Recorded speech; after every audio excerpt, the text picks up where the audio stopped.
Berasa mandi salju, guys. Aku tadi dimarahin sapam teman-teman sampai kaget aku. Tripodnya jatuh terus pecah. Jadi sekarang aku tuh manual.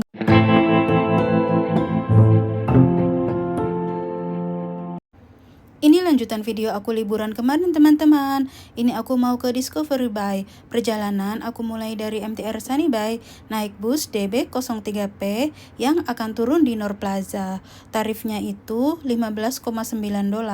Lama perjalanan sebenarnya cepet ya. Nggak nyampe 10 menit kayaknya. Sepanjang perjalanan pemandangannya sangat indah. Halo teman-teman, Assalamualaikum. Jumpa lagi dengan RC Channel. Aku sekarang sedang ada di Discovery Bay, teman-teman. Aku sendirian. Ini adalah tanggal 1 Januari. Tapi aku nggak tahu nanti kapan uploadnya ya, karena masih banyak stok video juga di galeri. Oke teman-teman, ikuti liburan aku di sini. Ini tuh wisata kawasan elit ya.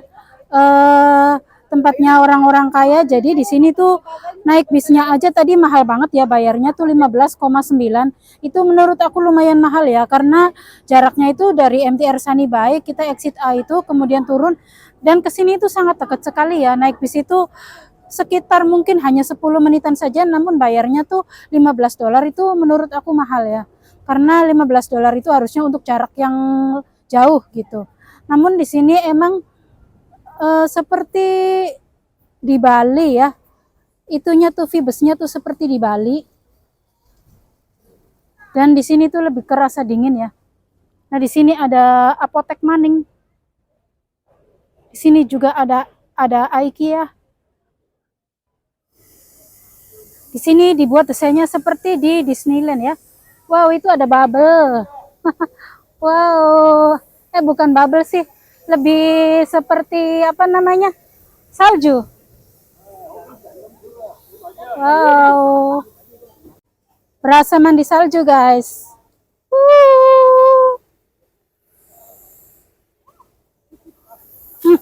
Baunya.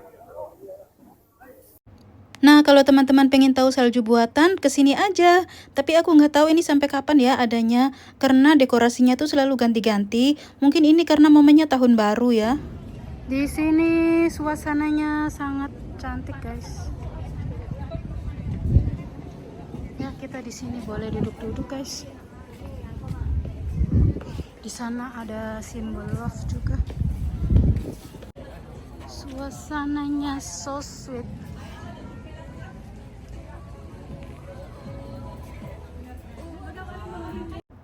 Aku lagi duduk-duduk nih teman-teman, kakinya lumayan pegel sambil nyekrol-nyekrol IG. Di sini disediakan kursi ya, boleh diduduki.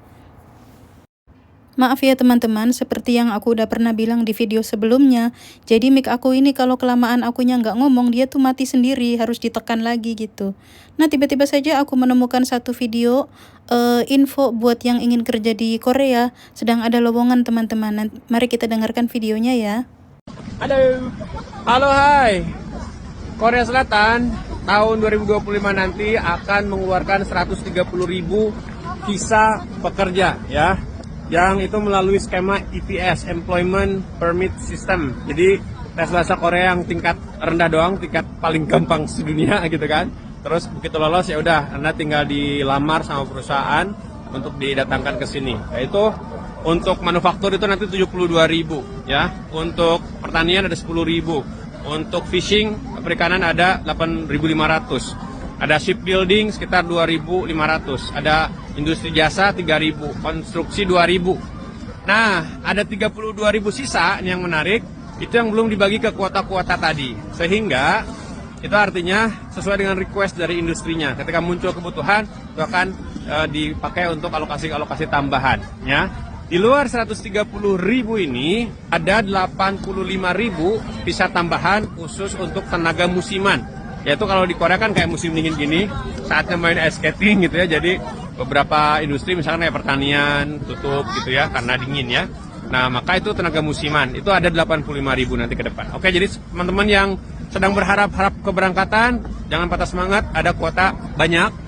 Kemudian yang belum, yang belajar bahasa Korea ikut tes, terus mudah-mudahan nanti ketemu di Korea. Assalamualaikum warahmatullahi wabarakatuh. Kita main ice skating bareng. Nah, buat teman-teman yang sudah lama proses ke Korea dan belum dapat visa, semoga dengan adanya kabar baik ini akan segera dapat visa ya. Buat yang punya cita-cita ingin kerja di Korea juga, semoga segera mendapatkan rezeki untuk biaya prosesnya ya teman-teman. Tadi aku tuh dimarahi sapam teman-teman, karena aku ngambil selfie di tempat yang dilarang gitu. Bukan dimarahin sih, dia ngomongnya baik-baik kok. Lengloy, kata dia tuh dari kejauhan. Maksudnya tuh cantik gitu manggil aku. Nggak boleh, itu terlalu berbahaya katanya. Nah terus kan aku bilang sorry. Terus dia bilang terima kasih pas aku udah turun tuh. Maaf ya teman-teman kalau video kali ini kurang nyaman karena tripodku jatuh dan patah teman-teman, nggak bisa dipakai. Dan aku sendirian nggak bisa pinjam tripodnya temen ya. Dan bibirku juga belum sembuh teman-teman, maaf ya kalau nggak enak dilihat, kelihatan banget di kamera ya. Bibirku masih korengan gini. Ini tuh tadinya sih udah kering ya, karena aku makanannya tuh nggak dijaga. Aku kemarin makan lodeh yang dikasih tetangga tuh pedes banget, sedangkan waktu aku periksa ke dokter tuh diwanti-wanti jangan makan pedes, jangan makan gorengan, dan jangan makan yang asem-asem. Nah kemarin kan aku dikasih lodeh tuh sama tetangga, mau aku buang ya sayang ya, mau ya akhirnya aku makan gitu dan terjadilah kayak gini. Nah kemudian kan si ibu ini ngasih aku lagi nasi liwet gitu, katanya dia sebagai tahun baru lah gitu, tahun baruan. Nah aku tuh udah bilang ya, aku bilang aku tuh bu mulutnya lagi bosok, aku bilang gak bisa makan yang enak-enak. Aku sih terima kasih banget ya dikasih-kasih tuh, bukan gak mau, cuman aku tuh lagi gak bisa makan pedes, gak bisa makan gorengan gitu. Tapi si ibu itu entah kenapa ya kok ngasih lagi gitu setelah lodeh tuh ya, ngasih lagi nasi liwet yang pakai cabe, pakai ya makanan Indonesia lah, pastikan pedes ya. Menurut mereka yang sehat itu nggak pedes, tapi bagi aku yang lagi ada luka tuh perih banget gitu. Ya lagi-lagi aku nggak bisa nolak ya, akhirnya kan sayang ya aku makan ya, terus bibirku makin basah. Aku nggak tahu ya, aku tuh orangnya tuh mudah nggak enakan gitu, nggak bisa bilang enggak gitu. Sedangkan dianya aja ya, ya udah bu, aku bilang selamat tahun baru juga nih, aku punya coklat, aku bilang gitu kan. Aku dapat coklat Amerika karena kan anaknya majikan yang dari Amerika tuh udah pulang. Sebelum pulang tuh ngasih aku sekotak coklat gitu ya, isinya 20. Aku bilang 10-an. Ditolak loh sama dia. Kok bisa ya gitu nolak? Lah akunya nggak bisa nolak pemberian dia gitu, ada rasa nggak enak. Dia kok bisa? Katanya aku nggak makan coklat. Kalau makan coklat giginya sakit. Lah kan aku juga udah bilang nggak makan pedes. Kalau makan pedes jelas-jelas nih, sampai fotonya aku kirimin loh ke dia, foto bibir aku. Dan dianya pun udah lihat langsung, sempet nanya kenapa bibir kamu katanya gitu. Aku bilang udah lama korengan bu, gara-gara aku masak sop, nyicipin irusnya tuh ya. Irus tuh apa? Sutil ya bahasa Indonesianya. Udah lama di dalam sop, aku lupa gitu, panas-panas aku tempelin ke bibir, jadinya bibirnya tuh kebakar, kulitnya tuh udah hilang gitu. Tapi dia tuh nggak peduli ya, maksudnya sih mungkin baik ya, cuman kan aku udah ngomong gitu. Lah akunya tuh jadi heran, menyalahkan diri aku sendiri ya. Tuh dia aja dikasih coklat ditolak, kenapa kamu nggak bisa nolak gitu ya. Ya udahlah, mungkin udah jalannya kayak gini. Makin sore di sini makin dingin teman-teman. Dan kalau musim dingin itu orang Hong Kong yang punya anjing, anjingnya tuh kemanapun diajak teman-teman, diajak jalan-jalan. Karena kalau musim dingin itu aman buat anjing ya. Beda dengan musim panas. Kalau musim panas anjing itu kalau diajak jalan keluar, bulunya itu rontok teman-teman. Tapi kalau musim dingin kan bulunya tebal jadi aman. Tanggal 31 Desember, siapa yang melihat pertunjukan kembang api di TST teman-teman?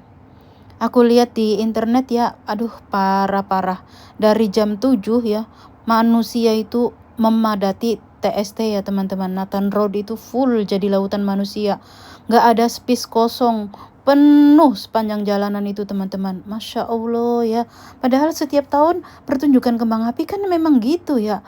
Kok sampai segitunya gitu loh. Dari sore tuh udah banyak orang, namun makin sore tuh makin padat gitu ya. Dari jam 7 menunggu sampai ke jam 12 itu 4 jam loh pada berdiri. Astagfirullahaladzim. Dan ini aku udah nyampe di MTR Sunny Bay lah ya teman-teman.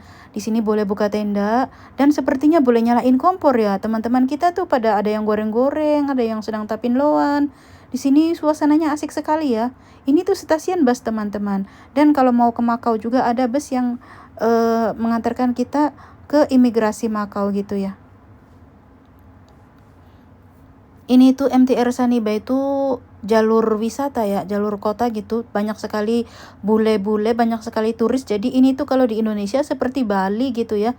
Kota wisata, jadi itu tarifnya mahal. Aku jarang banget ke sini ya. Selama aku di Hong Kong tuh bisa dihitung gitu ya. Aku ke sini tuh berapa kali gitu. Karena tarifnya tuh mahal gitu. Ini MTR Saniba ya teman-teman. Di sini banyak orang bule Eropa dan juga banyak orang Jepang teman-teman. MTR Saniba ini agak beda dengan MTR lainnya ya. Outdoor gitu, bagus gitu ya. Sejuk, jadi itu alam terbuka gitu. Di dalam kereta nih teman-teman, sepanjang perjalanan kita disuguhi pemandangan yang sangat indah. Baiklah teman-teman, supaya durasinya tidak kepanjangan, videonya aku cukupkan sampai di sini dulu ya. Terima kasih buat yang selalu menyimak. Sampai jumpa di video selanjutnya.